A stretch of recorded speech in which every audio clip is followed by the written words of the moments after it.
सिया नदी किनारे पानी भरने आई थी। गांव की कुछ औरतें वहां पहुंच चुकी थी और उनकी नजरें हमेशा की तरह सिया पर टिकी थी।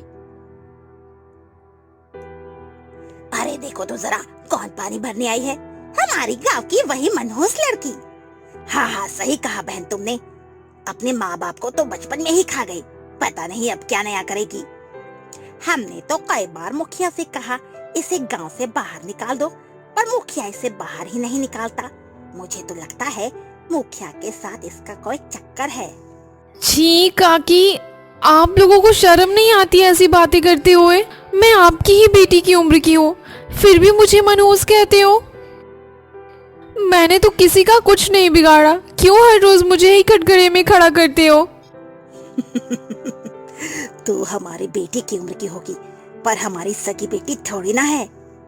हाँ, मैं आपकी बेटी नहीं हूँ पता है, पर इंसानियत भी तो होती है ना काकी। अरे देखो तो कितनी बड़ी बड़ी बातें कर रही है। सही कहा तुमने, मुझे तो कभी कभी डर लगता है कहीं इसकी वजह से हमारे गांव में कोई अनहोनी ना हो जाए। सिया ने चुपचाप पानी की मटकी उठाई और चल दी। आंसू और गुस्से के बीच औरतों के ताने पीछे ही पड़ गए। सिया धीरे धीरे कदमों से अपने घर की ओर आई। आंखों में अभी भी आंसू थे। गांव की औरतों के ताने उसके साथ घर तक आए, लेकिन उसने उन्हें नजरअंदाज किया।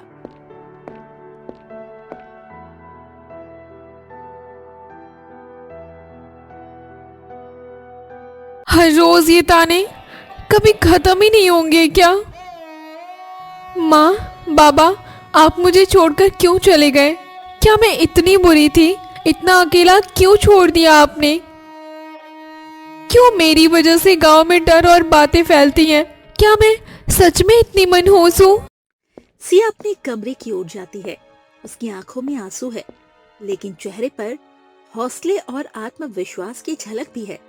वो जानती है कल फिर उसे साहस दिखाना होगा, चाहे दुनिया कुछ भी कहे। सिया घर से निकलकर जंगल की ओर जा रही थी। उसे लकड़ियां बटोरनी थी, लेकिन मन अभी भी गांव की औरतों की बातों से बोझिल था। उसके कदम भारी थे, आंखों में दर्द था, पर चेहरे पर अडिग साहस झलक रहा था। अचानक रास्ते में 3-4 गांव के लड़के उसके सामने आ खड़े हुए। अरे अरे, अकेले अकेले कहाँ जा रही हो सिया? हाँ यार, ये तो अकेली जा रही है। हमें बुला लेती, हम भी लकड़ी काटने में मदद कर देते तेरी। रास्ता छोड़ो मेरा, तुम लोग सुधरोगे नहीं ना? क्या यही काम रह गया है तुम लोगों के पास? बस दिन भर आवारागर्दी करते रहते हो। ओहो, क्या बात है? आज तो ये बड़ी बड़ी बातें कर रही है, हाँ? इतना गुस्सा किस बात का? वैसे भी तेरे माँ बाप तो है नहीं, कौन तेरा साथ देगा? गांव तो पहले ही तुझे मनहूस मान चुका है, हाँ? हाँ, मेरे माँ बाप नहीं हैं। हाँ, गांव मुझे मनहूस कहता है, पर भगवान है और मुझे डराने वालों के लिए वो काफी हैं। अब रास्ता छोड़ो मेरा। अरे रहने दे, ये तो सच में अजीब है, पता नहीं कब क्या हो जाए। चलो छोड़ो, मनहूस के चक्कर में पड़कर कहीं हमें ही मुसीबत ना आ जाए। लड़के एक एक करके पीछे हट गए। सिया की आंखों में आंसू थे, पर उनमें चमकता आत्मविश्वास भी था। उसने गहरी सांस ली और आगे बढ़ गई, जंगल की ओर, अपने अकेलेपन और संघर्षों के साथ। सिया जंगल में लकड़ियां बटोर रही थी। उसके दिल में अब भी गांव वालों के ताने गूंज रहे थे। हर शब्द तीर की तरह उसकी आत्मा को चुभ रहा था। रास्ते में लड़कों की बातें और उनकी हंसी भी उसके कानों में गूंज रही थी, लेकिन उसके कदम थमे नहीं। हिम्मत ने उसे आगे बढ़ाया।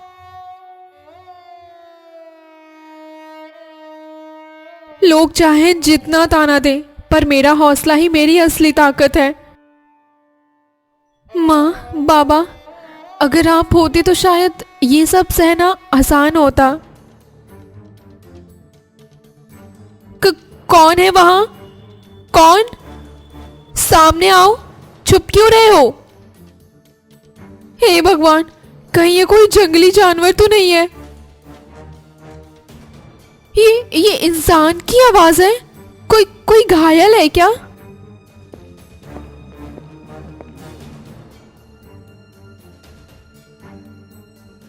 अरे ये कौन है और इसको इतनी चोट कैसे लगी?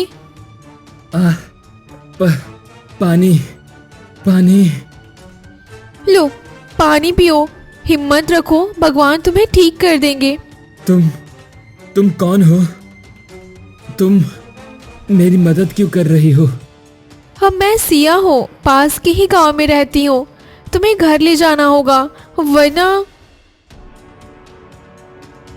सिया ने घायल नौजवान को संभाला। उसके दिल में डर भी था और सवाल भी, आखिर ये कौन है और इस हालत में ये यहाँ कहाँ से आया और ये इतना घायल कैसे हुआ? पर उसने साहस दिखाया और उसे अपने घर की ओर चल पड़ी लेकर।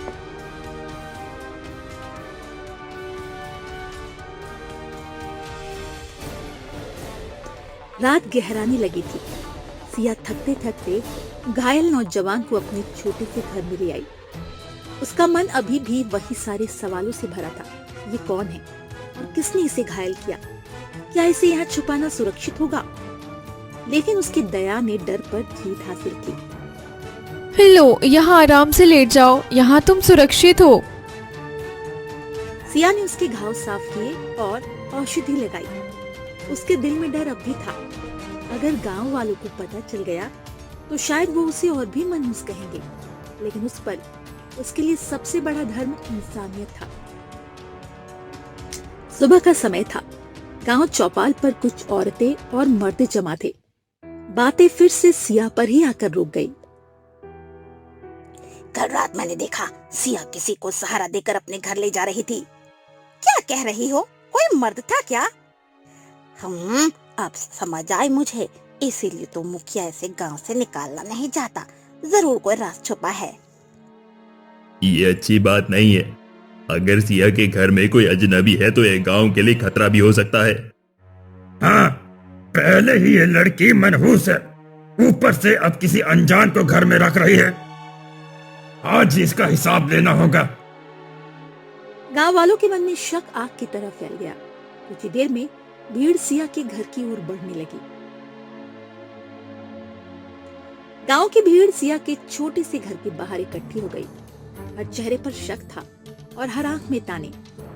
सिया अंदर घायल अजनबी की देखभाल कर रही थी, लेकिन बाहर उसका इम्तिहान शुरू हो चुका था।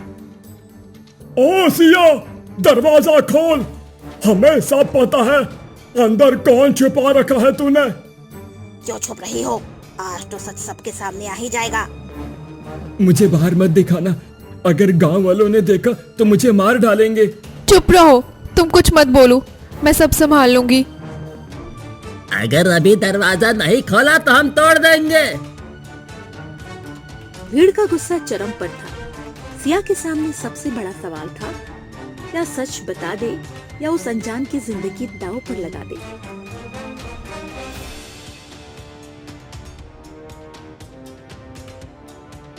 तो बता, किसे छुपा कर रखा है अंदर? कल रात सबने देखा था, किसी को सहारा देकर लाई थी। अब बताएगी भी या नहीं, या भूत बनकर खड़ी रहेगी? हाँ, मैं किसी को अपने घर लाई थी। वो घायल था, खून से लथपथ। क्या उसे यूं ही मरने के लिए छोड़ देती? अरे तुझे दूसरों की इतनी फिक्र कब से होने लग गई है? तेरी मनहूस कदमों से वैसे भी गांव में अनहोनी होती ही रहती है। अरे ये तो खुद को देवी समझने लगी। मनहूस हो या नहीं ये भगवान तय करेंगे, तुम नहीं। पर इतना याद रखना, इंसानियत से बढ़कर कोई धर्म नहीं है। अगर सच में अंदर कोई है तो हमें दिखाना होगा, वरना हम खुद अंदर आकर देखेंगे। आखिरी बार कह रहे हैं सिया, अंदर जो है उसे बाहर निकालो। भीड़ का गुस्सा चरम पर था। सिया के सामने सबसे बड़ा सवाल था, क्या सच बता दे या उस अनजान की जिंदगी दांव पर लगा दे। ओहो, क्या बात है, आज तो ये बड़ी बड़ी बातें कर रही है। लगता है सचमुच किसी का साथ मिला है इसे। हाँ, तुम लोग सुधरोगे नहीं ना? तुम्हें जो कहना मुझे कहो, लेकिन इस घर के अंदर कदम मत रखना। अगर उन्होंने मुझे देख लिया तो सब खत्म हो जाएगा। बस बहुत हो गया, अब हम खुद अंदर आएंगे। भीड़ का जुनून, सिया का साहस और उस अजनबी की जान, तीनों एक धागे पर टंगे थे। एक और धक्का और सच सबके सामने आ सकता था। रुको, कोई दरवाजा नहीं तोड़ेगा। मैं तो पहले ही कह रही थी, मुखिया और सिया दोनों को छिपा रहे हैं। सिया, अंदर कौन है? सच बताओ। गांव के लोग डरे हुए हैं और तुम भी डरी हुई लग रही हो। मुखिया जी, अंदर कोई है। वो एक घायल इंसान है। अगर मैं उसे अपने घर नहीं लाती तो वो मर जाता। देखा, हमने कहा था ना, इसने किसी को छिपा रखा है। कौन है वो? डाकू है या चोर? अरे चुप रहो सब, पहले मैं खुद देखूंगा, फिर तय करेंगे कि क्या करना है। भीड़ अब भी गुस्से में भरी थी और मुखिया की दहाड़ से सब चुप हो गए थे। सिया का दिल जोर जोर से धड़क रहा था। क्या मुखिया उसकी मदद करेगा या वही सच सबके सामने लाएगा?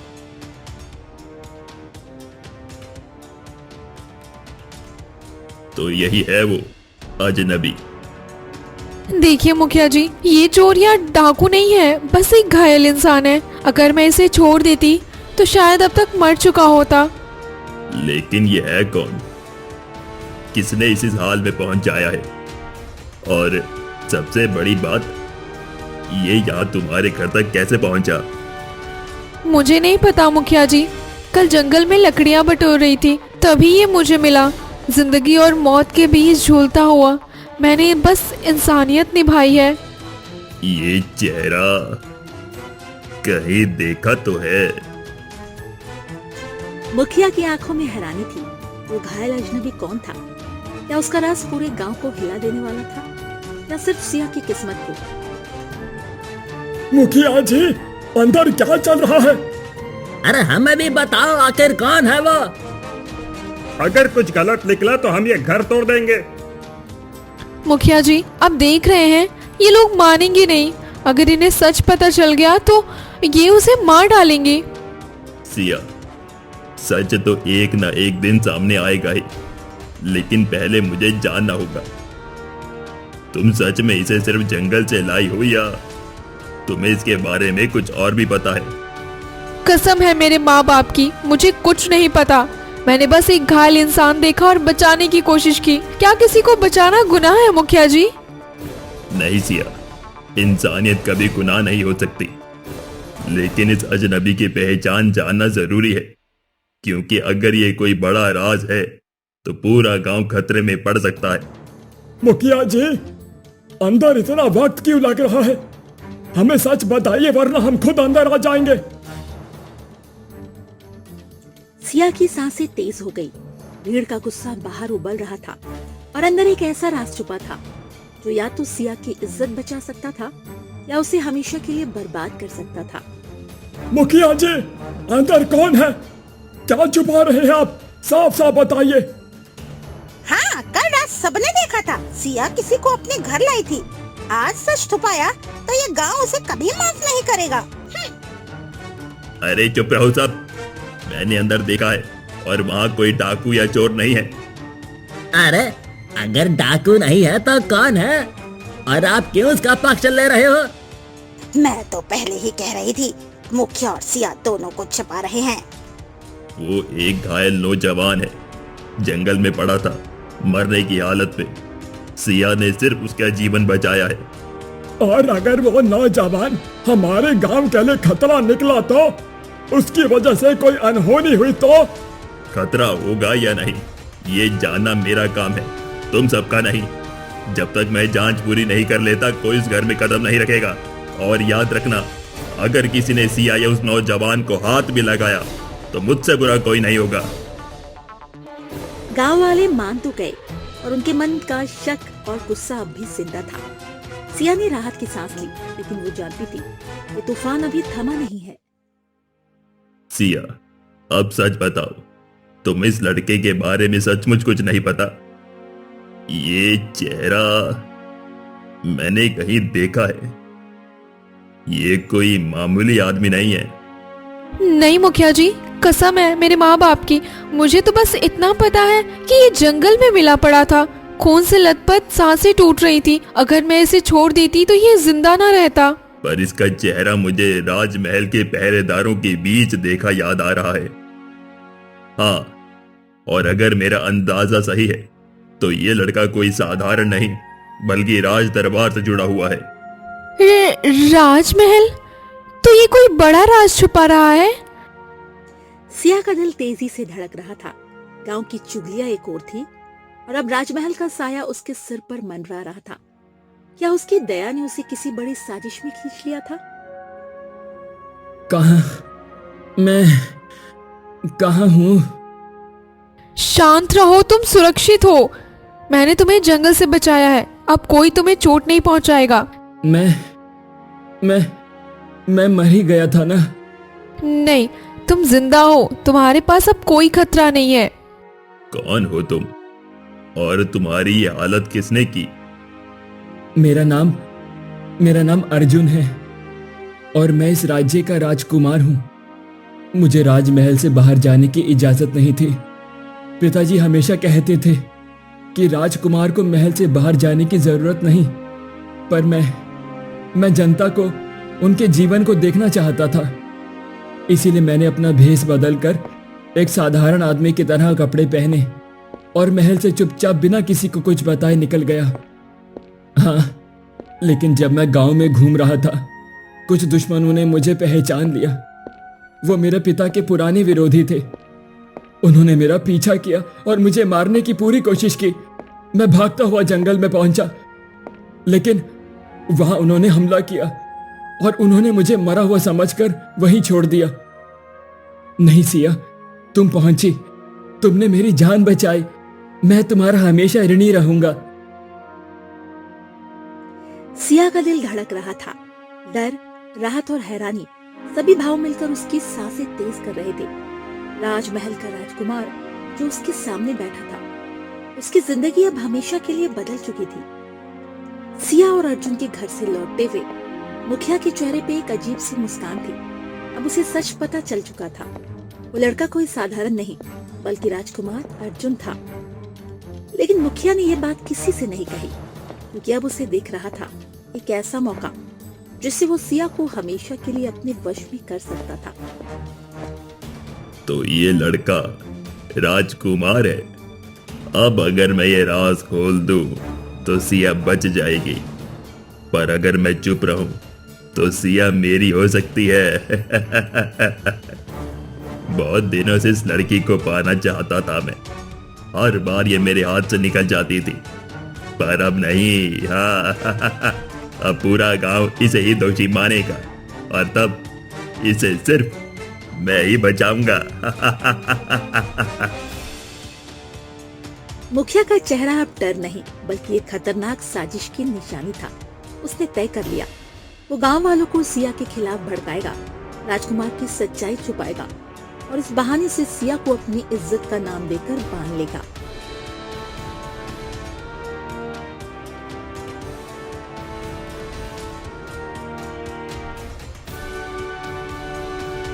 सुना है सिया के घर कोई लड़का छिपा है। मुखिया जी कुछ बोल क्यों नहीं रहे? लोगों, अब बहुत हो गया। सिया ने गांव की मर्यादा तोड़ी है, अब इसे सजा मिलेगी। पर कोई भी नहीं जानता था कि ये मर्यादा की बात नहीं बल्कि मुखिया की लालसा की कहानी थी। सुबह का सूरज गांव पर चढ़ चुका था और उस चौक में एक अजीब सी बेचैनी थी। गांव वाले इकट्ठा थे, किसी के हाथ में लाठी तो किसी की आंखों में शक। बीच में खड़ा था मुखिया, चेहरे पर चिंता का मुखौटा पहने और दिल में साजिश की आग। गांव वालों, आज हमें एक बात साफ करनी होगी। सिया नाम की ये लड़की हमारी गांव की मर्यादा को तोड़ चुकी है। इसने अपने घर में किसी अनजान मर्द को छिपाया है। मुखिया जी, अगर ये सच है तो सजा मिलनी ही चाहिए। अरे हमने तो इसे कई बार जंगल जाते हुए देखा है। मुखिया जी, झूठे इल्जाम लगाना बंद कीजिए। जिसे आप अनजान कह रहे हैं वो एक घायल इंसान है जिसे मैंने बस मदद दी थी। सिया, मैं तेरा बुरा नहीं चाहता। लोग अब तुझ पर शक करने लगे हैं। तेरी इज्जत की रक्षा करने का बस एक ही रास्ता है। अगर तू मुझसे शादी कर ले तो मैं तेरे नाम पर ये सब बातें खत्म कर दूंगा। गांव तेरी इज्जत लौटा देगा। शादी? आपसे? आपको मेरी इज्जत की नहीं मेरे शरीर की परवाह है मुखिया जी। जुबान संभाल सिया। तूने जो किया उसके बाद तेरा बचना मुश्किल है। बस, अब और नहीं। ये कौन है? मैं हूं अर्जुन, इस राज्य का राजकुमार। इस लड़की ने मेरी जान बचाई है। मैं घायल था, मौत के मुहाने पर था। इसने किसी पहचान, किसी लालच के बिना मेरी सेवा की है, और तुम लोग इसे गुनहगार बना रहे हो। और तुम मुखिया, तुम्हारी नीयत तो सड़ चुकी है। सिया पर आरोप लगाकर तुम अपनी हवस छिपाने की कोशिश कर रहे हो। मुखिया जी, ये सच है क्या? न न न नहीं, मैं तो बस। अब किसी और की इज्जत की बात मत कीजिए मुखिया जी। आज आपकी सच्चाई सबके सामने आ गई। सूरज अब ऊपर था, सच का उजाला गांव के हर चेहरे पर पड़ रहा था। सिया ने झूठ, तानों और अपमान के बीच जो हिम्मत दिखाई, वही आज उसकी ढाल बन गई थी। और अर्जुन की सच्चाई ने इस गांव के अंधकार को ही तोड़ दिया था। अरे, ये शोर कैसा है? लगता है राजमहल के सैनिक होंगे।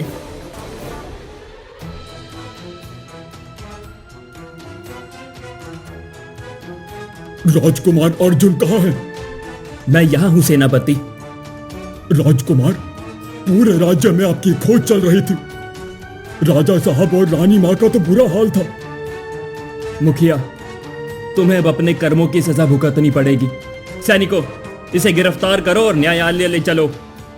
नहीं, ये कैसे हो सकता है? मैं माफ कर दो। सिया ने तो राजकुमार की जान बचाई। सिया, तुम्हारा साहस, तुम्हारा दिल, यही मुझे सबसे ज्यादा भाया है। तुम गरीब हो सकती हो, पर तुम्हारा दिल सबसे बड़ा है। क्या तुम मेरी जीवन संगनी बनोगी? हाँ अर्जुन, मैं आपकी संगनी बनना चाहती हूँ।